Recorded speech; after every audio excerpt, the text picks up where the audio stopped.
ಓಂ ತತ್ಸತ್. ಎಲ್ಲರಿಗೆ ನಮಸ್ಕಾರ. ನನಗೆ ತುಂಬ ಗೌರವನೀಯರಾದ ವಿದ್ವಾಂಸರಾದ ವಿದ್ಯಾವಾಚಸ್ಪತಿ ಆ ಶಬ್ದಕ್ಕೆ ನಮ್ಮ ರಾಜ್ಯದಲ್ಲಿ ನಮಗೆ ಪರಿಚಿತವಾದಂತೆ ಅವರಿಗೆ ಮಾತ್ರ ಅದು ಅಲಂಕಾರ. ಯಾಕೆಂದರೆ ಕೆಲವು ಬಿರುದುಗಳು ಕೆಲವರಿಗೆ ಮಾತ್ರ, ಬೇರೆಯವರು ಇಟ್ಟುಕೊಂಡ ತಕ್ಷಣ ಅವ್ರದ್ದು ಆಗೋಲ್ಲ. ಕವಿಕುಲಗುರು ಅಂದರೆ ನಾವು ಕಾಳಿದಾಸ ಅಂತಂತೀವಿ, ವಿದ್ಯಾಲಂಕಾರ ಅಂದರೆ ಎಸ್.ಕೆ. ರಾಮಚಂದ್ರಾವ್ ಅಂತೀವಿ, ವರಕವಿ ಅಂದರೆ ಬೇಂದ್ರೆ ಅಂತೀವಿ. ಹೀಗೆ ಒಂಥರ ಹೆಸರಿನ ಜೊತೆಗೆ ಅವಿನಾಭಾವವಾಗಿ ಬರುತ್ತೆ. ವಾಚಸ್ಪತಿ, ವಿದ್ಯಾವಾಚಸ್ಪತಿ ಅಂದರೆ ಇನ್ನೆಷ್ಟೋ ಜನ ಬರಲಿ, ತೊಂದರೆ ಇಲ್ಲ. ನೈವೇತೆ ವಿಮದಾಮಹೆ ನಚವಯಂ ದೇವ ಪ್ರಿಯಂ ಬ್ರೂಮಹೆ ತತ್ ಸತ್ಯಂ ರಮಣೀಯತಾ ಪ್ರಣತಿ ಸ್ವಯೇವ ಪಾರಂಗತ ಅಂತ ಹೇಳುವಂತೆ ಆ ಅಂಕಿತಕ್ಕೆ, ಆ ವಿಧಾನಕ್ಕೆ ಅವರೇ ಅರ್ಹರಾಗಿ ತುಂಬ ಅನ್ವರ್ಥವಾಗಿ ಕಾಣಿಸ್ತಾರೆ. ಅವರ ಸಾಹಿತ್ಯದ ಕೆಲವೊಂದು ಆಯಾಮಗಳಲ್ಲಿ ತೋರಿಕೊಳ್ಳುವ ಭಾಷೆ ಶೈಲಿ ಬಗ್ಗೆ ಮಾತನಾಡ್ತೀನಿ ಅಂತ ಆಯೋಜಕರನ್ನು ನಿವೇದಿಸಿಕೊಂಡಿದ್ದೆ. ಅದಕ್ಕಾಗಿ ಆ ವಿಷಯದ ಬಗೆಗೆ ನಾನು ಮುಖ್ಯವಾಗಿ ಮಾತಾಡ್ತೀನಿ. ಎಲ್ಲರಿಗೂ ಸಮಯ ಅಭಾವ, ನನಗಂತೂ ಹೌದೇ ಹೌದು. ಹಾಗಾಗಿ ತುಂಬ ಹೆಚ್ಚು ಮಾದರಿಗಳನ್ನು ಕೊಟ್ಟು ವಿಶ್ಲೇಷಣೆ ಮಾಡುವುದಕ್ಕೆ ಇದು ಸಮಯವಲ್ಲದ ಕಾರಣ ಕೆಲವೊಂದು ಹೆಗ್ಗುರುತುಗಳನ್ನು, ಕೆಲವೊಂದು ಮಾದರಿಗಳನ್ನು ನಿಮ್ಮ ಮುಂದೆ ಇಡುವ ಪ್ರಯತ್ನ ಮಾಡ್ತೀನಿ. ಹಲವರು ವಿದ್ವಾಂಸರು, ವಿದುಷಿಯರು ಮುಂಚೆ ಮಾತನಾಡುವಾಗಲೇ ಈ ಭಾಷೆಯನ್ನ ಕುರಿತು ಆನುಷಂಗಿಕವಾಗಿ ಪ್ರಸ್ತಾವನೆ ಮಾಡಿದ್ದಾರೆ. ಇದು ಆಗುವಂತಹದ್ದೇ, ಒಂದು ರೀತಿಯಾದ ಲೀಗಲ್ ಎನ್ಕ್ರೋಚ್ಮೆಂಟ್, ಒಬ್ಬರ ವಿಷಯಕ್ಕೆ ಮತ್ತೊಬ್ಬರು ಬರುವುದು. ಯಾಕೆಂದ್ರೆ ಅವರ ಅನುವಾದವನ್ನು ಕುರಿತು, ಬೇರೆ ಬರವಣಿಗೆಯನ್ನು ಕುರಿತು ಹೇಳುವಾಗ ಅವರ ಭಾಷಾ ಶೈಲಿಗಳು ಅನಿವಾರ್ಯವಾಗಿ ಬರುತ್ತವೆ. ಅದರ ಬಗ್ಗೆ ಒಂದು ಸ್ವಲ್ಪ ಒತ್ತು ಕೊಟ್ಟು ವಿಶೇಷವಾಗಿ ಹೇಳುವಂಥದ್ದು ನನ್ನ ಇಷ್ಟದ ಕೆಲಸವಾಗಿದೆ. ಬನ್ನಂಜಿಯವರು ಕನ್ನಡ ಸಂಸ್ಕೃತ ಎರಡರೊಳಗೂ ವಿಪುಲವಾಗಿ ಬರೆದಿದ್ದಾರೆ. ಸಂಸ್ಕೃತದಲ್ಲಿ ವಿಶೇಷವಾಗಿ ಬರೆದದ್ದು ಶಾಸ್ತ್ರ ಸಾಹಿತ್ಯ, ಕನ್ನಡದಲ್ಲಿ ಶಾಸ್ತ್ರ, ಕಾವ್ಯ, ಅನುವಾದ ಈ ಮೂರು ದಿಕ್ಕಿನಲ್ಲಿ ಕೂಡ ಹರಿದಿದೆ. ಸಂಸ್ಕೃತಕ್ಕೆ ಒಂದಿಷ್ಟು ಅನ್ಯಾಯವಾಯಿತು ಅವರು ಕಾವ್ಯವನ್ನ ಹೆಚ್ಚಾಗಿ ಬರೆಯಿದೆ ಅಂತ ನನಗನ್ನಿಸುತ್ತದೆ. ನನಗೆ ಉಪಲಬ್ಧ ಇರುವ ಮಾಹಿತಿಯನ್ನು ಇಟ್ಕೊಂಡು ನಾನು ಹೇಳ್ತಿದ್ದೀನಿ. ಏನಾದರೂ ನನ್ನ ಅರಿವಿನ ಕೊರತೆಯಿಂದ ನಾನು ಯಾವುದಾದ್ರೂ ಹೇಳಿದ್ದಲ್ಲಿ ದಯವಿಟ್ಟು ತಿದ್ದಬೇಕು ಹಿರಿಯರು ಅಂತ ಪ್ರಾರ್ಥನೆ ಮಾಡ್ತೀನಿ. ಅವರು ಸಂಸ್ಕೃತದಲ್ಲಿ ಏನನ್ನ ಬರೆದಿದ್ದಾರೆ ಎನ್ನುವುದನ್ನ ಮೊದಲಿಗೆ ಸಂಸ್ಕೃತದ ಭಾಷಾ ಶೈಲಿಯ ಬಗ್ಗೆ ಒಂದೆರಡು ಮಾತನ್ನು ಹೇಳಿ ಮತ್ತೆ ನಾನು ಕನ್ನಡಕ್ಕೆ ಬರ್ತೀನಿ. ಸಂಸ್ಕೃತದಲ್ಲಿ ಬರೆಯುವುದು ಅಂತಂದ್ರೆ ತುಂಬಾ ಜನಕ್ಕೆ ಸಿದ್ಧವಾದ ಒಂದು ಮಾರ್ಗ ಇದೆ ಅಂತ ಅದರೊಳಗೆ ಮುಂದುವರಿತಾರೆ. ಹಾಗೆ ಮುಂದುವರಿಯುವಾಗ ಮಧ್ಯಕಾಲೀನ ಸಂಸ್ಕೃತಕ್ಕೆ ಇರುವ ಒಂದು ಭಾರ ಅದು ಏನಂದ್ರೆ ಪರ್ಯಾಯ ಶಬ್ದಗಳನ್ನ ಸಮಾನಾರ್ಥಕವಾಗಿ ತೆಗೆದುಕೊಳ್ತಕ್ಕಂಥದ್ದು ಮತ್ತು ಅನವಶ್ಯವಾಗಿ ವಾಕ್ಯ ರಚನೆಯನ್ನು ಉದ್ದುದ್ದ ಮಾಡತಕ್ಕಂಥದ್ದು. ಪದ್ಯ ಮುಗಿದಿದ್ರೂ ಸಮಾಸ ಮುಗಿದಿರೋದಿಲ್ಲ, ಆ ರೀತಿಯಾಗಿ ಆಗಿರುತ್ತೆ ಎಷ್ಟೋ ಬಾರಿ. ಇವೆಲ್ಲ ಕಾಣಿಸ್ಕೊಳ್ಳುತ್ತವೆ. ಮತ್ತೆ ಆ ನುಡಿಗಟ್ಟು, ಈಡಿಯಮ್ಸ್ ಅಂತ ನಾವು ಏನ್ ಹೇಳ್ತೀವಿ, ಸಂಸ್ಕೃತಕ್ಕೆ ವಾಚೋಯುಕ್ತಿ ಅಥವಾ ವಚೋ ವಿಚ್ಛಿತ್ತಿ ಅಂತ ಈಚಿನ ಕಾಲದಲ್ಲಿ ಅದನ್ನು ಗುರುತಿಸಿದ್ದಾರೆ ವಿದ್ವಾಂಸರಾದ ಎನ್ ರಂಗನಾಥ್ ಶರ್ಮಾ ಅವರು, ಪುಲ್ಲೆಲ್ಲ ಶ್ರೀರಾಮಚಂದ್ರರವರು ಇಂಥವರು. ಹಾಗಾಗಿ ಆ ನುಡಿಗಟ್ಟುಗಳನ್ನ ಸಮರ್ಥವಾಗಿ ಬಳಸಿಕೊಳ್ಳದೆ ಇರುವುದು, ಆಮೇಲೆ ಆ ವಾಗ್ಧೋರಣೆಯಲ್ಲಿ ಬರತಕ್ಕಂಥ ಒಂದು ಸಾಹಜಿಕ ಸೌಂದರ್ಯ, ನ್ಯಾಚುರಲ್ ಬ್ಯೂಟಿ, ಅವು ಕಡಿಮೆ ಆಗುವಂಥದ್ದು.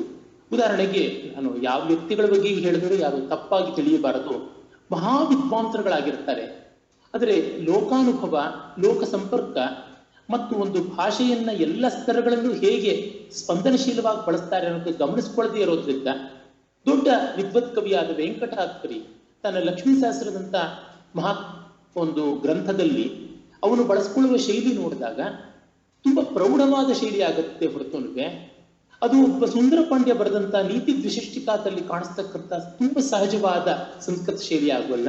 ವೆಂಕಟಾದ್ವರಿಯ ಸಮಕಾಲೀನ ಆದಂತ ನೀಲಕಂಠ ದೀಕ್ಷಿತ ಬರೆದಂತ ಒಂದು ಶೈಲಿಯ ಲವಲವಿಕೆ, ಜೀವಂತಿಕೆ ಆಗೋದಿಲ್ಲ. ಇದೇ ರೀತಿಯಾಗಿ ನಾವು ಅನೇಕರನ್ನು ನೋಡಬಹುದು. ಯಶಸ್ತಿಲಕ ಚಂಪು ಅಂತ ಪ್ರೌಢ ಕಾವ್ಯವನ್ನು ಬರೆದಂತ ಸೋಮದೇವ ಜಡೆಯಾಗಿ ಬರ್ಕೊಂಡು ಹೋಗ್ಬಿಡ್ತಾನೆ. ಅವನೇ ಕೆಲವು ಕಡೆ ತುಂಬಾ ಸ್ವಾರಸ್ಯಕಾರಿಯಾಗೂ ಬರೀತಾನೆ. ಈ ವಿಸಂವಾದ ಏನು ಅಂತ ಗೊತ್ತಾಗೋದಿಲ್ಲ.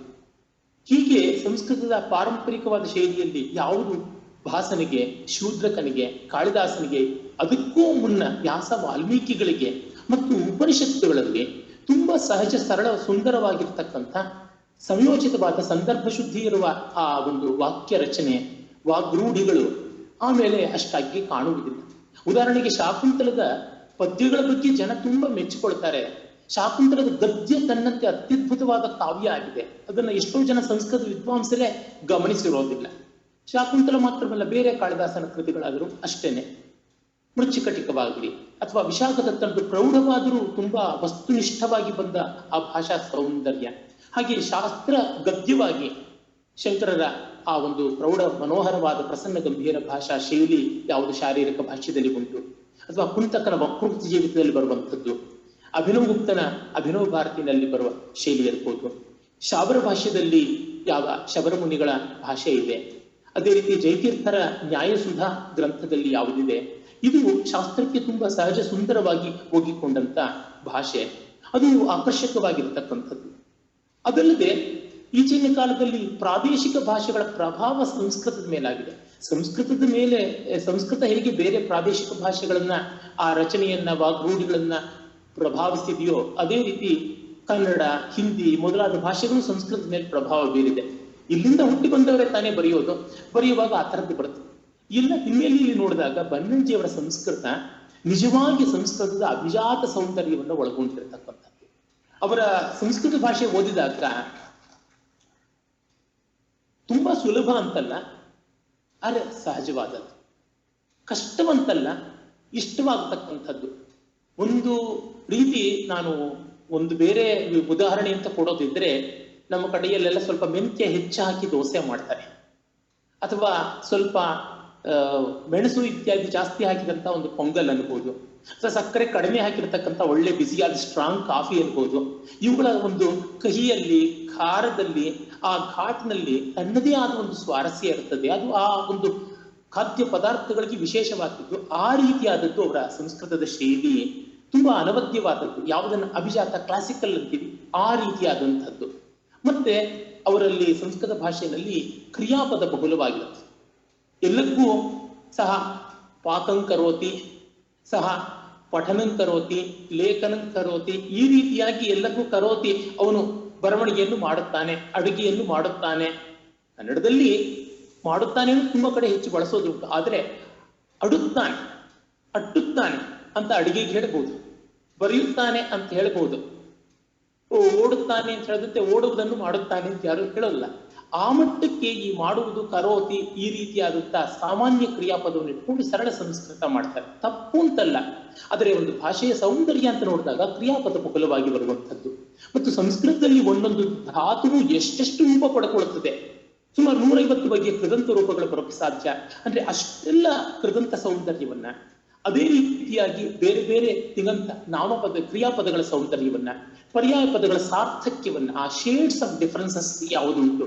ಅವರೇ ಒಂದು ಲೇಖನದಲ್ಲಿ ವೃಕ್ಷ, ಪಾದಪ, ನೀಪ, ಪಲಾಶಿ ಮೊದಲಾದ ಬೇರೆ ಬೇರೆ ಶಬ್ದಗಳು, ಪರ್ಯಾಯ ಶಬ್ದಗಳು ಮರಕ್ಕಿದ್ರು ಅವು ಬೇರೆ ಬೇರೆ ಅರ್ಥಛಾಯೆಯನ್ನು ಹೇಗೆ ಒಳಗೊಂಡಿವೆ ಅಂತ ತೋರಿಸ್ತಾರಲ್ಲ, ಆ ಎಲ್ಲ ಸ್ವಾರಸ್ಯಗಳನ್ನು ಇಟ್ಟುಕೊಳ್ಳುವಂತೆ ಬರೆಯೋದು ಒಂದು ಸವಾಲು.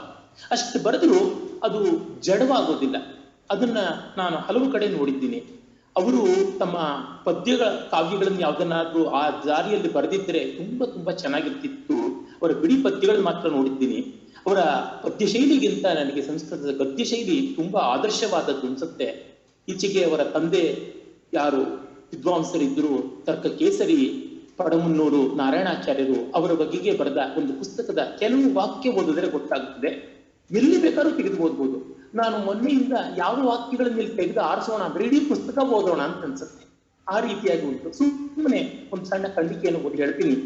ಅತೀತಾನ್ ಯಹಾನಿ ಅತೀತ ರಾತ್ರಯ ಅತೀತ ಪಕ್ಷಾಶ್ಚ ಮಾಸಾಶ್ಚ ನಾಶ್ರೂಯತ ಕಾಪಿ ವಾರ್ತಾ ದಿಗ್ಮೂಢೋ ಬಂಧು ಜನ ಕಿಂ ಕರ್ತವ್ಯ ಮೂಢ ಬಧೂಟಿ ಕೇಚಿತ್ ತಾಮೇವ ವಕ್ರದೃಷ್ಟ್ಯ ನಿರೀಕ್ಷಂತ ನಿರೀಕ್ಷಂತ ನೂನಂ ನವವಧೂ ದೋಷೋಯಂ ಯಸ್ಯ ಪತಿಗೃಹೇ ಪಾದಕ್ಷೇಪ ಮಾತ್ರೇಣ ಕುಮಾರಃ ಅದೃಶ್ಯೋ ಬಭೂವೇತಿ ಪ್ರಥಮಂ ಭರ್ತೃವಿರಹ ದುಃಖಂ ಇದಮಪರಂ ಜನಾಪವಾದ ದುಃಖಂ ನಿರ್ಘೃಣ ರಸನ ಪರನಿಂದಾಯ ನಿರನುಕ್ರೋಶೋ ಲೋಕಃ ಪರಾಪವಾದೆ ಸರ್ವಂ ಸೇಹೇ ಮುಗ್ಧಾವಧೂಃ ಪತ್ಯುರ್ದರ್ಶನ ಕ್ಷಣಂ ನಿರೀಕ್ಷಮಾಣ. ಇದನ್ನ ಆಂತರಿಕವಾದ ಸಾಕ್ಷ್ಯದಿಂದಾಗಿ ಸಾಮಾನ್ಯ 4ನೇ ಶತಮಾನದ ಸಹಜವಾದ ಸಂಸ್ಕೃತದ ಸಂಭಾಷಣ ಶಾಲೀನತೆ ಇದ್ದ ಒಂದು ಮಗದದ್ದೋ ಉಜ್ಜಯಿನಿದೋ ಜನ ಬರೆದಿರಬೇಕು ಅಂತ ಸಾಬೀತು ಮಾಡ್ಬೋದು. ಆ ರೀತಿಯಲ್ಲಿ ಸಂಸ್ಕೃತ ಎಲ್ಲೋ ಕಾಲದಲ್ಲಿ ಸ್ಥಗಿತವಾದದ್ದಲ್ಲ, ಅದೊಂದು ಕಾಲಾತೀತತೆಯನ್ನು ಪಡ್ಕೊಂಡಿದೆ ಅಂತ. ಈಗ ಉದಾಹರಣೆಗೆ, ನುಡಿದರೆ ಮುತ್ತಿನ ಹಾರದಂತಿರಬೇಕು, ನುಡಿದರೆ ಮಾಣಿಕ್ಯದ ದೀಪ್ತಿಯಂತಿರಬೇಕು, ಮನೆಯಲ್ಲಿ ಮರೆಯೊಡೆಯನು ಇದ್ದಾನೋ ಇಲ್ಲವೋ. ಇದು 12ನೇ ಶತಮಾನದ 21ನೇ ಶತಮಾನದ ಉಲ್ಟಾ ಆಗಿದೆಯಾ? 12 ಹೋಗಿ 21 ಆಗಿದೆಯಾ? ಹೇಳಕ್ಕಾಗಲ್ಲ. ಅದಕ್ಕೊಂದು ಕಾಲಾತೀತತೆ ಹೇಗೆ ಬರುತ್ತದೆಯೋ ಭಾಷೆಗೆ, ಅದನ್ನು ನಾವು ಗಮನಿಸಿಕೊಂಡ್ರೆ ಆ ರೀತಿಯ ಕಾಲಾತೀತತೆಯ ಸಂಸ್ಕೃತ ಸುಷಮೆಯನ್ನ ನಾವು ಆಚಾರ್ಯರ ಪ್ರಾಯಶಃ ಎಲ್ಲ ಸಂಸ್ಕೃತ ಬರವಣಿಗೆಯಲ್ಲಿ ನೋಡ್ತೀವಿ. ಅವರ ಶಾಸ್ತ್ರ ಗ್ರಂಥಗಳ ರಚನೆಯಲ್ಲಿ ಅವರು ಸೂತ್ರ ಬರೆದಿದ್ದಾರೆ, ಭಾಷ್ಯ ಬರೆದಿದ್ದಾರೆ, ವ್ಯಾಖ್ಯಾನ ಬರೆದಿದ್ದಾರೆ, ಟಿಪ್ಪಣಿ ಬರೆದಿದ್ದಾರೆ, ಟೀಕೆ ಬರೆದಿದ್ದಾರೆ. ಪ್ರತಿಯೊಂದರೊಳಗೂ ಕೂಡ ಈ ಪ್ರಸನ್ನ ಮನೋಹರವಾದ ಆಳ ಇದೆ, ಆದರೆ ತುಂಬಾ ಪಾರದರ್ಶಕವಾಗಿದೆ, ಅರ್ಥ ಕಾಠಿಣ್ಯ ಇಲ್ಲ. ಎಲ್ಲೋ ಕೆಲವು ಕಡೆ ಅಪೂರ್ವವಾದ ಕ್ರಿಯಾಪದಗಳನ್ನು ಬಳಸ್ತಾರೆ. ಉದಾಹರಣೆಗೆ ಅವರ ಒಂದು ಸಂಸ್ಕೃತ ಸಾಹಿತ್ಯ ಅಧ್ಯಕ್ಷ ಭಾಷಣದಲ್ಲಿ ಗೋಕರ್ಣದಲ್ಲಿ ಹಲವು ವರ್ಷಗಳ ಕೆಳಗೆ ಆದಾಗ ವಿಲಕ್ಷಣವಾದ ಧಾತುಗಳನ್ನು ತೆಗೆದುಕೊಂಡು ತುಂಬಾ ಎಂಗ್ಲೊಪ್ಪು, ಸನ್ನಂತ, ಯಗಂತ ಈ ರೀತಿಯಾದಂಥ ಪ್ರಯೋಗಗಳನ್ನು ಮಾಡಿದ್ದು ಇವನ್ನೆಲ್ಲ ನಾವು ನೋಡ್ತೀವಿ. ಅಚೀಕಲ್ಪತ, ಅರಿರಚಿತ ಈ ರೀತಿಯಾದ ಒಂದು ವಿಶಿಷ್ಟವಾದ ಭೂತಕಾಲದ ಪ್ರಯೋಗಗಳು ಹೀಗೆಲ್ಲ ಇರತಕ್ಕಂಥದ್ದು. ಆದರೆ ಅದು ವಿರಳ. ಪ್ರಾಯಿಕವಾಗಿ ಕಾಣಿಸ್ತಕ್ಕಂಥದ್ದು ಸ್ನಿಗ್ಧ ಮನೋಹರವಾದಂತಹ ಭಾಷೆಯೇ, ಒಂದಿಷ್ಟು ಜಾಳಲ್ಲದ್ದು. ಅದನ್ನು ನೋಡಿದಾಗ ಸುಮಾರು ವರ್ಷಗಳ ಕೆಳಗೆ ಪ್ರಾಯಶಃ ಕನ್ನಡ ನಾಡಿನಲ್ಲೇ ಇದ್ದ ನಮ್ಮ ಭಾರವಿ ಯಾವ ಒಳ್ಳೆಯ ಮಾತಿನ ನಿದರ್ಶನ ಅಂತ ಬರೀತಾನೆ, ಅದು ಸಾಕಾರವಾಗಿದೆ. ಪ್ರಸಾದ ರಮ್ಯ ಮೋಜಸ್ವಿ ಗರಿಯೋ ಲಾಘವಾನ್ವಿತಂ ಸಾಕಾಂಕ್ಷಂ ಅನುಪಸ್ಕಾರಂ ವಿಶ್ವಗತಿ ನಿರಾಕುಲಂ ನ್ಯಾಯ ನಿರ್ಮಿತ ಸಾರತ್ವಾನ್ ನಿರಪೇಕ್ಷಮಿವಾಗಮೆ ಅಪ್ರಕಂಪ್ಯತೆಯ ಅನ್ಯೇಷಾಂ ಆಮ್ನಾಯ ವಚನೋಪಮಂ ಅಲಂಘ್ಯತ್ವಾ ಜನೇರನ್ಯೇಹಿ ಕ್ಷುಭಿತೋದನ್ವದೂರ್ಜಿತಂ ಔದಾರ್ಯಾತ್ ಅರ್ಥ ಸಂಪತ್ತೇ ಶಾಂತಂ ಚಿತ್ತಂ ಋಷೇರಿವ ಇದಮೀತದ್ ಗುಣೋಪೇತಂ ಲಬ್ಧಾವಸರ ಸಾಧನಂ ಯಾಕುರ್ಯಾತ್ ಪ್ರಿಯಂ ವಾಕ್ಯಂ ಯೋ ವಕ್ತಾ ನೇತೃಗಾಶಯ ಅಂತ ಅರ್ಜುನ ಇಂದ್ರನ ಮಾತನ್ನ ಕೇಳ್ತಾ ಹೇಳುವುದು. ಇದು ಮಾತಿನ ಆದರ್ಶ, ಅರ್ಥ ಗೌರವ, ಶಬ್ದ ಲಾಘವ, ಪುಟ್ಟ ಪುಟ್ಟ ವಾಕ್ಯಗಳಲ್ಲಿ ದೊಡ್ಡ ಅರ್ಥವನ್ನ ಹೇಳುವಂತಹದ್ದು, ತಿಳಿಯಾದ ಭಾವನೆಯನ್ನು ವ್ಯಕ್ತ ಮಾಡುವುದನ್ನ ನಾವು ಅವರ ಸಂಸ್ಕೃತದಲ್ಲಿ ನೋಡ್ತೀವಿ. ಅದೆಷ್ಟು ಸಹಜವೋ ಅವರ ಕನ್ನಡ ಕೂಡ ಅಷ್ಟೇ ಸಹಜವಾಗಿ ಕಾಣಿಸುತ್ತದೆ. ಅದರ ಅನಾಲಿಸಿಸ್ ಮಾಡಕ್ ಹೋದ್ರೆ ವೈದರ್ಭ ದಶಗುಣಗಳು ಅಂತ ಹೇಳ್ತಾರೆ. ಅರ್ಥ ಗೌರವ ಅಂದ್ರೆ ಅವರು ಶಬ್ದಗಳ ಬೊಂಬಾಸ್ಟಿಕ್ ಆದಂತ ಅರೇಂಜ್ಮೆಂಟ್ ಇದು ಬೇಕಿಲ್ಲ. ಅವರು ಅರ್ಥದ ಓಜಸ್ಸನ್ನು ಕಾಣ್ತಾರೆ. ಯಾವುದನ್ನ ಆನಂದವರ್ಧನ ಹೇಳ್ತಾನೆ, ಅರ್ಥದಲ್ಲಿ ಓಜಸ್ಸು ಬೇಕು ಅಂತ ಅದನ್ನ ತರ್ತಾರೆ. ಹಾಗೆ ಪದ ಪದ್ಧತಿ ಇಂಪಾಗಿ ಇರುತ್ತದೆ. ಅದಕ್ಕೆ ಎಷ್ಟೋ ನಿದರ್ಶನಗಳಿವೆ. ಒಂದು ನಿದರ್ಶನವನ್ನ ನಾನು ಅವರ ಉತ್ತರಾಂಶತೆ ಅಂದ್ರೆ ಮತ್ತೆ ರಾಮನ ಕಥೆ ಅನ್ನುವ ಕೃತಿಯಲ್ಲಿ ಬರತಕ್ಕಂಥ ಒಂದು ಅನುವಾದದಲ್ಲಿ ನಿಮಗೆ ತೋರಿಸಿದರೆ ಗೊತ್ತಾಗುತ್ತದೆ. ಅದು ಎಷ್ಟು ರಮಣೀಯವಾಗಿ ಮನೋಹರವಾಗಿ ಅದನ್ನ ಸಾಧಿಸಿದ್ದಾರೆ ಅನ್ನುವುದನ್ನು ನೋಡಬಹುದು ನಾವು. ಅವರು ಮೂಲದಲ್ಲಿ ತುಂಬಾ ಪ್ರೌಢ ಮನೋಹರವಾಗಿರ್ತಕ್ಕಂಥ ಭಾಷೆ, ಆದರೆ ಅನುವಾದದಲ್ಲಿ ಅದಕ್ಕಿಂತಲೂ ಚೆನ್ನಾಗಿದೆ. ಆಶ್ಚೋತ್ತನಂತು ಹರಿಚಂದನ ಪಲ್ಲವಾನ ನಿಷ್ಪೀಡಿತೆಂದು ಕರ ಕಂದಲಜೋನು ಸೇಕಃ ಆತಪ್ತ ಜೀವಿತ ಪುನಃ ಪರಿತರ್ಪಣೋಯಂ ಸಂಜೀವನ ಔಷಧಿರಸೌ ಹೃದಿನ್ ಪ್ರಸಕ್ತ ಅನ್ನುವ ಒಂದು ಯಾವ ವಸತಿ ತಿಲಕ ವೃತ್ತ ಇದೆ, ಅದನ್ನು ಇವರು 2-4 ಅಥವಾ 4-6 ಮಾತ್ರೆಗಳ ರೂಪಕ ತಾಳದಲ್ಲಿ ಸಂತುಲಿತ ಧೃತಾವೃತ್ತ ಗತಿ ಛಂದಸ್ಸಿನಲ್ಲಿ ಅನುವಾದ ಮಾಡ್ತಾರೆ. ಚಂದನದಿದು ಚಂದಳಿರಿನ ರಸ ತೀಡುವ ಅಮುಕೆ ರಸ ಹಿಂಡಿದ ಬೆಳದಿಂಗಳ ಚಿಗುರಿನ ಚಿಮು ಚಿಮುಕೆ ಕಡುಗೋಡಿನ ಸುಡುಬಾಳಿಗೆ ಮರಳಿದ ಸಂತಸವೇ ಎದಗಡಸಿದ ಗಿಡಮೂಲಿಕೆ ಸಂಜೀವನ ರಸವೇ. ಇದನ್ನ ಕೃಷ್ಣಶಾಸ್ತ್ರಿಗಳು ನೋಡಿದ್ರೆ ಕೊಂಡಾಡಿರೋರು ಅಂತ ಅನ್ಸುತ್ತೆಯ. ಕೃಷ್ಣಶಾಸ್ತ್ರಿಗಳು ಒಂದು ಕಡೆ ಹೇಳ್ತಾರೆ, ಇದು ಸೀತೆಯ ಸ್ಪರ್ಶ ಆದ ಸಂತೋಷದಲ್ಲಿ ರಾಮ ಹೇಳುವ ಪದ್ಯ. ಸೀತಾ ಸ್ಪರ್ಶದಿಂದ ಮೂರ್ಛಿತನಾಗಿದ್ದ ರಾಮ ಚೈತನ್ಯ ಪಡೆದು ಹೇಳ್ತಾನೆ 3ನೇ ಅಂಕದಲ್ಲಿ. ಆಗ ಆ ಸೀತೆಯ ಸ್ಪರ್ಶ ಇಂಥದ್ದು ಅಂತ ಹೇಳ್ತಾನೆ. ಕೃಷ್ಣಶಾಸ್ತ್ರಿಗಳು ಒಂದು ಕಡೆ ಬರೀತಾರೆ, ಇವನು ವಶ್ಯವಾಕ್ ಅಂತ ಹೇಳ್ತಾರೆ ಭೌಭೂತಿ, ಆದರೆ ಕೆಲವು ಸಂದರ್ಭಗಳಲ್ಲಿ ಒರಟಾಗಿ ಬರೆದು ಬಿಡ್ತಾನೆ ಅಂತ. ಇಲ್ಲಿ ಸ್ವಲ್ಪ ಒರಟಾಗಿ ಬರೆದಿದ್ದಾನೆ. ಅದೊಂದು ಸೊಗಸಿದೆ ನಿಜ, ಆದ್ರೆ ಸ್ವಲ್ಪ ಒರಟಾಯಿತು. ಆಶ್ಚೋತನವನ್ನು ಹರಿಚಂದನ ಪಲ್ಲವಾನ ಅಂದ್ರೆ ಚಂದನ ವೃಕ್ಷದ ಚಿಗುರುಗಳನ್ನ ಹಿಂಡಿದ್ದು ಅಂತ. ಅದನ್ನು ಇವರು ಚಂದನದಿದು ಚಂದಳಿರಿನ ರಸ ತೀಡುವ ಅಮುಕೆ ಅಂತ. ಹಿಂಡುವಿಕೆಯನ್ನು ಇವರು ಅಮುಕೆ ಎಂದಿದ್ದಾರೆ. ಅಮುಕು ಅನ್ನೋದು ಕ್ರಿಯಾಪದ, ಇಲ್ಲಿ ಒಂದು ನಾಮಪದ ಆಗಿದೆ. ನಮ್ಮಲ್ಲಿ ಆಗತ್ತೆ ಓದು, ಈಗ ನಮ್ಮ ಕನ್ನಡ ಸಾಹಿತ್ಯದಲ್ಲಿ ಬಳಸ್ತೀವಿ, ಹೊಸ ಓದು ಪಂಪನದು ಅಂತ. ನೀನು ಓದು ಅಂತಲ್ಲ, ಓದು ಅನ್ನೋದೊಂದು ನಾಮಪದವಾಗಿ ಸಂಸ್ಕೃತದಲ್ಲಿ ಹಾಗೆ ಉಂಟು, ಎಲ್ಲ ಭಾಷೆಗಳಲ್ಲಿ ಇಂಗ್ಲಿಷ್ನಲ್ಲಿ ಕೂಡ ಅದೇ ಇದೆ. ಅದನ್ನ ಇವರು ಬಳಸ್ಕೋತಾರೆ. ರಸ ಹಿಂಡಿದ ಬೆಳದಿಂಗಳ ಚಿಗುರಿನ ಚಿಮುಚಿಮುಕಿ ಅಂತ. ನಿಷ್ಪೀಡಿತೆಂದು ಕರಕಂದಲ ಜೋನು ಸೇಕ, ಚಂದ್ರನ ರಸದ ಸೇಕ ಸಿಂಪಡಿಸುವಿಕೆ ಅಂತನ್ನುವುದನ್ನ ರಸ ಹಿಂಡಿದ ಬೆಳದಿಂಗಳ ಚಿಗುರಿನ ಆ ಇಂದುಕರ ಕಂದಲ ಮೂಲದ ಅರ್ಥವನ್ನು ಸಂಪೂರ್ಣವಾಗಿ ತಗೊಂಡಿದ್ದಾರೆ. ಬೆಳದಿಂಗಳ ಚಿಗುರಿನ ಚಿಮುಚಿಮುಕೆ, ಆ ಚಿಮುಕು ಅನ್ನೋದಕ್ಕೆ ಚಿಮು ಅನ್ನೋದನ್ನ ಪುನರುಕ್ತಿ ಮಾಡಿದಾರಲ್ಲ, ಇದು ಕನ್ನಡದಲ್ಲಿ ಮಾತ್ರ ಇರ್ತಕ್ಕಂಥದ್ದು. ಬೆಳಗ್ಗೆ, ತುತ್ತ ತುದಿ, ಕಟ್ಟ ಕಡೆ, ಆ ಕನ್ನಡದ ವಿಶಿಷ್ಟತೆಯನ್ನು ತೆಗೆದುಕೊಂಡು ಅಷ್ಟು ಸುಂದರವಾಗಿ ಮಾಡಿರ್ತಕ್ಕಂಥದ್ದು. ಒಂದು ಸ್ವಲ್ಪವೂ ಕ್ಲೇಶವಲ್ಲ, ಅಷ್ಟು ಬಗೆಯಲ್ಲಿ ಭಾವಿಸ್ತಕ್ಕಂಥದ್ದು. ಆತಪ್ತ ಜೀವಿತ ಪುನಃ ಪರಿತರ್ಪಣೋಯಂ ಕಡುಗೋಳಿನ ಸುಡುಬಾಳಿಗೆ, ಅದನ್ನ ಎಷ್ಟು ಚೆನ್ನಾಗಿ ಮಾಡಿದ್ದಾರೆ. ಅಲ್ಲಿ ಅನುಪ್ರಾಸ ಹೇಗೆ ಬಂದಿದೆ, ಮರಳಿದ ಸಂತಸವೇ ಎದೆಗಡಿಸಿದ ಗಿಡಮೂಲಿಕೆ ಸಂಜೀವನ ರಸವೇ ಸಂಜೀವನ ಔಷಧಿ ರಸವು ಹೃದಯ ಪ್ರಸಕ್ತ ಅಂತಕ್ಕಂಥದ್ದು. ಈ ರೀತಿ ಇವರು ಓಜಸ್ಸನ್ನ, ಮಾಧುರ್ಯವನ್ನ, ನಾನು ಮೊದಲು ಕೊಟ್ಟಂತಹದ್ದು ಓಜಸ್ಸಿಗೆ ಉದಾಹರಣೆ ಅಂದ್ರೆ ಇಲ್ಲಿಗ ಮಾಧುರ್ಯಕ್ಕೆ ಉದಾಹರಣೆಯಾಗಿ ನೋಡ್ತೀವಿ. ಹಾಗೆ ಪದಗಳ ಒಂದು ಸಂಘಟನೆ, ಹಿಂದಿನ ಪದ ಮುಂದಿನ ಪದ, ಅದರ ಮುಂದಿನ ಪದಗಳಿಗೆ ಅನ್ಯೋನ್ಯ ಸಾಮರಸ್ಯ ಬೇಕು. ಪದ್ಯದಲ್ಲಿ ಛಂದಸ್ಸೇ ನಡೆಸುತ್ತದೆ, ಗದ್ಯದಲ್ಲಿಯೂ ಬೇಕು. ಅವರು ಹೇಗೆ ತರ್ತಾರೆ ಅನ್ನೋದಕ್ಕೆ ಸುಮ್ಮನೆ ಪಾವಿಮ ಆಚಾರ್ಯರ ಪದಾರ್ಥ ಚಿಂತಾಮಣಿಯ 2ನೇ ಸಂಪುಟಕ್ಕೆ ಅವರು ಬರೆದ ಮುನ್ನುಡಿಯ ಒಂದೆರಡು ವಾಕ್ಯಗಳನ್ನ ನೋಡಿದ್ರೆ ಗೊತ್ತಾಗುತ್ತದೆ. ಅವರು ಗದ್ಯದಲ್ಲಿ ಆ ಒಂದು ಶ್ಲೇಷ ಸಂಘಟನೆಯನ್ನ ಬಿಡೋದಿಲ್ಲ. ಕೆಲವರಿರುತ್ತಾರೆ ಪದ ಅರ್ಥಗಳ ಚಿಂತೆಯೇ ಇಲ್ಲದೆ ಹಾಯಾಗಿ ಬದುಕುವರು, ಪದ ಅರ್ಥಗಳ ಚಿಂತೆಗೆ ಮಣಿಯದವರು, ಊಟಕ್ಕೆ ಕುಳಿತಾಗ ತಾಟಿಗೆ ಬಡಿಸುವ ಪದಾರ್ಥಗಳ ಬಗೆಗೆ ಮಾತ್ರ ಚಿಂತಿಸುವವರು. ಇಲ್ಲಿ ನೋಡಿ, ಊಟಕ್ಕೆ ಕುಳಿತಾಗ ತಾಟಿಗೆ, ಊಟ ತಾಟು, ಅದು ಹೇಗೆ ಅನ್ಯೋನ್ಯತೆ ಬರ್ತದೆ. ಮತ್ತೆ ಇದು ಶಬ್ದದ್ದಾದ್ರೆ ಅರ್ಥ, ಪದಾರ್ಥ ಅನ್ನೋದಕ್ಕೆ ದಕ್ಷಿಣ ಕನ್ನಡದ ಆ ಕಡೆಯಲ್ಲೆಲ್ಲ ಐಟಮ್ಸ್, ಮೆನು ಅನ್ನುವ ಅರ್ಥ ಉಂಟಲ್ಲ, ಅದನ್ನು ಬಳಸ್ಕೋತಾರೆ. ಜೋಂತಕ್ಕೆ ದ್ವಂತವೇ ಅರ್ಥವಾದವು. ಇದು ಸಂಸ್ಕೃತದ ವೈಯಾಕರಣ ಪರಿಭಾಷೆ. ಮತ್ತೆ ಕೆಲವರು ಇರುತ್ತಾರೆ ಪದ ಅರ್ಥಗಳ ಚಿಂತೆಯಲ್ಲೇ ಸಂತಸ ಕಾಣುವವರು, ಚಿಂತೆಯಲ್ಲಿ ಸಂತಸ ಕಾಣುವವರು, ಅರ್ಥವಾಗುವವರು, ಬಹಳ ಮಂದಿಗೆ ಅರ್ಥವಾಗದವರು. ಪಾವೆಂ ಈ 2ನೇ ಗುಂಪಿಗೆ ಸೇರಿದವರು. ಶಬ್ದ ಸಾಗರದ ಆಳಕ್ಕೆ ಧುಮುಕಿದವರು, ಅರ್ಥದ ಅಪೂರ್ವ ಚಿಂತಾಮಣಿಗಳನ್ನು ಹೆಕ್ಕಿ ತಂದು ನಮಗಿತ್ತವರು. ಕಡಲನ್ನು ಈಸಿ ದಡ ಸೇರಿದರೇನು ಬಂತು, ಉಪ್ಪು ನೀರು ಕುಡಿದದ್ದೇ ಬಂತು, ತೋಳು ನೋಯಿಸಿಕೊಂಡದ್ದೇ ಬಂತು. ಆದರೆ ಜನ ಕೊಂಡಾಡುತ್ತಾರೆ, ಇವರು ಪಾರಂಗತರು, ಪಾರೀಣರು, ಪಾರವಾರೀಣರು. ಆ ಒಂದು ಗೋಪುಚ್ಛ ಸ್ರೋತೋವಹ ಅಂತ ಸಂಗೀತದಲ್ಲಿ ಯತಿಗಳನ್ನು ಹೇಳ್ತಾರೆ. ಒಂದಾದ್ಮೇಲೆ ಒಂದನ್ನು ಬೆಳೆಸಿಕೊಂಡು ಬರ್ತಕ್ಕಂಥದ್ದು ಸ್ರೋತೋವಹ, ಸಣ್ಣ ತೊರೆ ಮಹಾನದಿಯಾಗುವಂತೆ. ಇವರು ಪಾರಂಗತರು, ಪಾರೀಣರು, ಪಾರವಾರೀಣರು. ಅಂದ್ರೆ ಇದು ಯೋಚನೆ ಮಾಡಿ ಬರೆಯೋದುಂಟಲ್ಲ, ಒಂದು ಮನೋಧರ್ಮವಾಗಿ ಬರತಕ್ಕಂಥದ್ದು. ಈ ಮನೋಧರ್ಮವಾಗಿ ಭಾಷೆಯನ್ನು ಇಷ್ಟು ಸೂಕ್ಷ್ಮವಾಗಿ ಎಚ್ಚರದಿಂದ ಕಾಣುವಂಥದ್ದಿದೆಯಲ್ಲ, ಆ ಶೈಲಿಯ ಸ್ವಾರಸ್ಯ ಅಂತ ನನ್ಗನ್ಸುತ್ತದೆ. ಮತ್ತೆ ಹೀಗಾಗುವಾಗ ಟೈಪಿಫಿಕೇಶನ್ ಬಹಳ ತುಂಬಾ ಸುಲಭ, ಇದೊಂದು ಅಚ್ಚಾಗ್ಬಿಡೋದು. ಆದರೆ ಹಾಗಾಗಿಲ್ಲ. ಈಗ ಉದಾಹರಣೆಗೆ ನೋಡಿ, ಉತ್ತರ ಕರ್ನಾಟಕದಲ್ಲಿ ಅದೆಷ್ಟೋ ಕವಿಗಳು ಬೇಂದ್ರೆಯವರ ಜಾಡದಲ್ಲಿ ಹೋಗ್ಬಿಟ್ಟು, ಬೇಂದ್ರೆಯವರ ನೆರಳುಗಳು ಬೆಂತರಗಳು ಅಂತ ಅನ್ಬೇಕು. ಹಾಗೆಯೇ ನಮ್ಮ ಹಳೆ ಮೈಸೂರಿನ ಕಡೆಯಲ್ಲೂ ಅಷ್ಟೇ ಕುವೆಂಪು ಅವರ ನೆರಳಾಗಿಬಿಟ್ಟು GS ಶಿವರುದ್ರಪ್ಪನವರಂತವರ ಪುಸ್ತಕಕ್ಕೆ ಮುನ್ನುಡಿ ಬರೀತಾ ಕುವೆಂಪು ಅವರು ಬರೀತಾರೆ. ಅವರ ಮೊದಲನೇ ಸಂಕಲನಕ್ಕೆ ಇರಬೇಕು. ಇವರು ಒಳ್ಳೆ ಕವಿತೆ ಬರೆದಿದ್ದಾರಾದ್ರೂ ಇದರ ಭಾಷೆಯೆಲ್ಲ ನಾವು ನವೋದಯದವರು ಸಿದ್ಧ ಮಾಡಿಕೊಟ್ಟಿದ್ದೆ, ಹಾಗಾಗಿ ಇದು ದೊಡ್ಡ ಸಾಧನೆ ಅಲ್ಲ ಅನ್ನುವಂಥ ಬರೆದಿರ್ತಾರೆ ವಿಶಿಷ್ಯರು ಅವರಿಗೆ. ಹಾಗಾಗಿ ಆ ಬ್ರ್ಯಾಂಡ್ ಆಗುವ ಒಂದು ಸಂಭವ ಇರ್ತದೆ. ಬನ್ನಂಜಿಯವರು ಮಾತ್ರ ತಮ್ಮ ಶೈಲಿಯಿಂದ ರೂಢಿಸಿಕೊಂಡಿದ್ದಾರೆ. ಅದು ಓದಿದ ತಕ್ಷಣ ಇದು ಬನ್ನಂಜಿಯವರ ಬರಹ ಅಂತ ಗೊತ್ತಾಗುತ್ತೆ.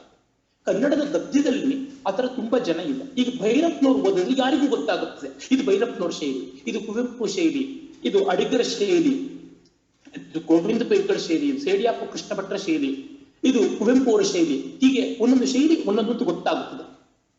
ಹೀಗೆ ಬ್ರ್ಯಾಂಡ್ ಆಗದೆ ಅವ್ರದಾದ ಶೈಲಿಯನ್ನ ರೂಢಿಸಿಕೊಳ್ಳುವಂತೆ ಮಾಡಿಕೊಂಡಿದ್ದು ಅದು ಅನನ್ಯತೆ, ಅದು ಒಂದು ಕಾಂತಿ, ಚಾರ್ಮ್ ಅಂತ ನಾವು ಹೇಳಬಹುದು. ಹೀಗೆ ದಶಗುಣಗಳಲ್ಲಿ 16 ಗುಣಗಳನ್ನ ನಾವು ಕಾಣುವಂಥದ್ದಾಗಿದೆ. ಮತ್ತೆ ಅವರ ಭಾಷೆಯಲ್ಲಿ ನಾವು ನೋಡುವುದೇನೆಂದರೆ ಅಪ್ಪಟ ಕನ್ನಡತನ, ಅದು ತುಂಬಾ ತುಂಬಾ ಕಾಣಿಸುತ್ತದೆ.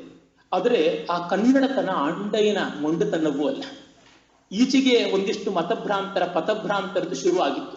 ಮಹಾಪ್ರಾಣ ತೆಗಿತೀವಿ, ಆ ಪ್ರಾಣ ತೆಗಿತೀವಿ ಅಂತ ಕನ್ನಡದ ಪ್ರಾಣವೇ ತೆಗಿಯೋಕೆ ಶುರು ಮಾಡಿದ್ರು. ಏನಾಗಿದೆಯೋ ಗೊತ್ತಿಲ್ಲ. ಆದರೆ ಇವರು ಆ ರೀತಿ ಹಠಮಾರಿತನದ ಅಪ್ಪಟ ಕನ್ನಡ ಅಲ್ಲ. ಆ ಕನ್ನಡ ಕಷ್ಟವಾಗದ, ಇಷ್ಟವಾಗುವ ಕನ್ನಡ.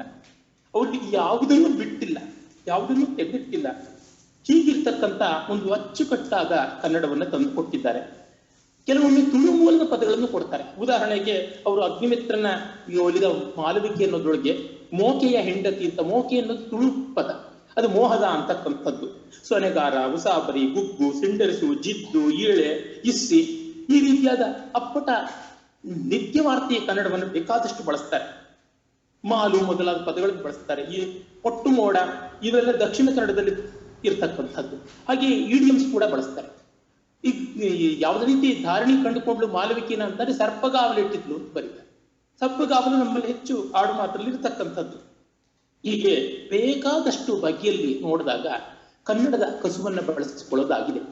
ಆದರೆ ಕೆಲವೊಮ್ಮೆ ಏನಾಗುತ್ತದೆ, ಈ ಒಂದು ಅಪ್ಪಟ ಕನ್ನಡವನ್ನ, ಈ ಸೊಗಸನ್ನ ಬಳಸಿಕೊಳ್ಳುವಲ್ಲಿ ಮೂಲದ ಕೆಲವು ಮಾಧುರ್ಯ ಹೊರಟೋಗುತ್ತೆ. ನೆನಪಾದಳು ಶಕುಂತಲೆ ತನ್ನಂತೆ ಒಂದು ಕಾವ್ಯಾತ್ಮಕವಾದ ಒಂದು ಶೀರ್ಷಿಕೆ. ಆದರೆ ಅಭಿಜ್ಞಾನ ಶಾಕುಂತಲಂನ ಬೇರೆ ಬೇರೆ ಅರ್ಥಛಾಯೆಗಳಲ್ಲಿ ಬರೋಲ್ಲ. ಅನುವಾದಕನಿಗೆ ಸಮಸ್ಯೆ ಇದ್ದೇ ಇದೆ, ಅವರು ಅದನ್ನು ಪ್ರಸ್ತಾವನೆಯಲ್ಲೇ ಹೇಳಿಕೊಳ್ತಾರೆ. ಈ ಸಮಸ್ಯೆ ಉಂಟೇ ಉಂಟು. ಆದರೆ ಇದು ನಮಗೆ ಹಿತವಾಗುತ್ತದೆಯಾ?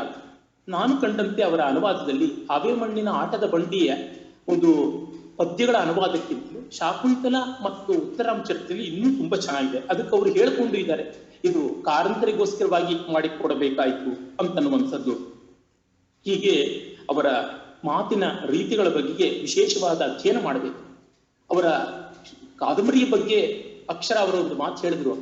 ಇನ್ನೊಂದು ಮಾತನ್ನು ಹೇಳೋದಂದ್ರೆ, ಅಲ್ಲಿ ಶ್ಲೇಷಗಳು ಎಲ್ಲಿ ಬರುತ್ತವೆ, ಎಷ್ಟೋ ಕಡೆ ಆ ಶ್ಲೇಷಗಳ ವಾಕ್ಯಗಳನ್ನು ಅವರು ಬಿಟ್ಟಿದ್ದಾರೆ.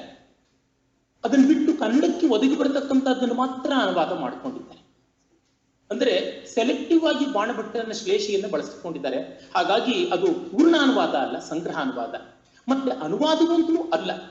ಒಂದು ಗ್ರಂಥದ ಅನುವಾದ ಮಾಡುವಾಗ ಅದನ್ನ ಮೂಲವನ್ನ ಅರ್ಥ ಮಾಡಿಕೊಳ್ಳೋದಕ್ಕಾಗಿ ಇದು ಒಂದು ವಿವರಣೆ ಎನ್ನುವ ರೀತಿ ಬರೆದದ್ದು. ಯಾರಿಗೆ ಮೂಲವನ್ನ ಅರ್ಥ ಮಾಡ್ಕೋಬೇಕು, ಮೂಲದ ಜೊತೆ ಹೋಲಿಸಿ ಹೆಜ್ಜೆಜ್ಜೆಗೂ ನೋಡಬೇಕು ಅನ್ನೋ ಗೋಜಿಲ್ಲದೆ ಬಾಣಭಟ್ಟ ಅವನು ಬರೆದಿದ್ದಾನೆ, ಅವನ ಬಗ್ಗೆ ಹೇಗಿರಬಹುದು ಅಂತ ತಿಳ್ಕೊಳ್ಳೋರಿಗೆ ಇದು ಅಂತ ನೋಡಿಕೊಂಡಾಗ ಗೊತ್ತಾಗ್ತದೆ. ನಮ್ಮ ಪರಂಪರೆ ಹೀಗೆ ಅನುವಾದ ಮಾಡಿದ್ದು. ನಮ್ಮ ಯಾವ ಪ್ರಾಚೀನ ಗ್ರಂಥ ಕೂಡ ಯಥಾವತ್ತಾದ ಅನುವಾದ ಆಗಿಲ್ಲ, ಒಂದು ರೀತಿ ಪುನಃಸೃಷ್ಟಿಯೇ ಆಗಿದೆ ಅಂತ ಅನ್ಸುತ್ತದೆ. ಬಾಣಭಟ್ಟನ ಕಾದಂಬರಿ ಕೂಡ ಆ ಮಟ್ಟಕ್ಕೆ ಪುನಃಸೃಷ್ಟಿಯಾಗಿದೆ. ಹಾಗಾಗಿ ಈ ರೀತಿಯಾದ ಸ್ವಾತಂತ್ರ್ಯಗಳು ಸಹಜ ಅಂತ ನಾನು ಭಾವಿಸ್ತೀನಿ. ಹೆಚ್ಚಿಗೆ ಮಾತಾಡೋಕೆ ಸಮಯವಿಲ್ಲ. ನನಗೆ ಅವಕಾಶ ಬಂದಿದ್ದಕ್ಕಾಗಿ ಧನ್ಯವಾದ. ನಮಸ್ಕಾರ.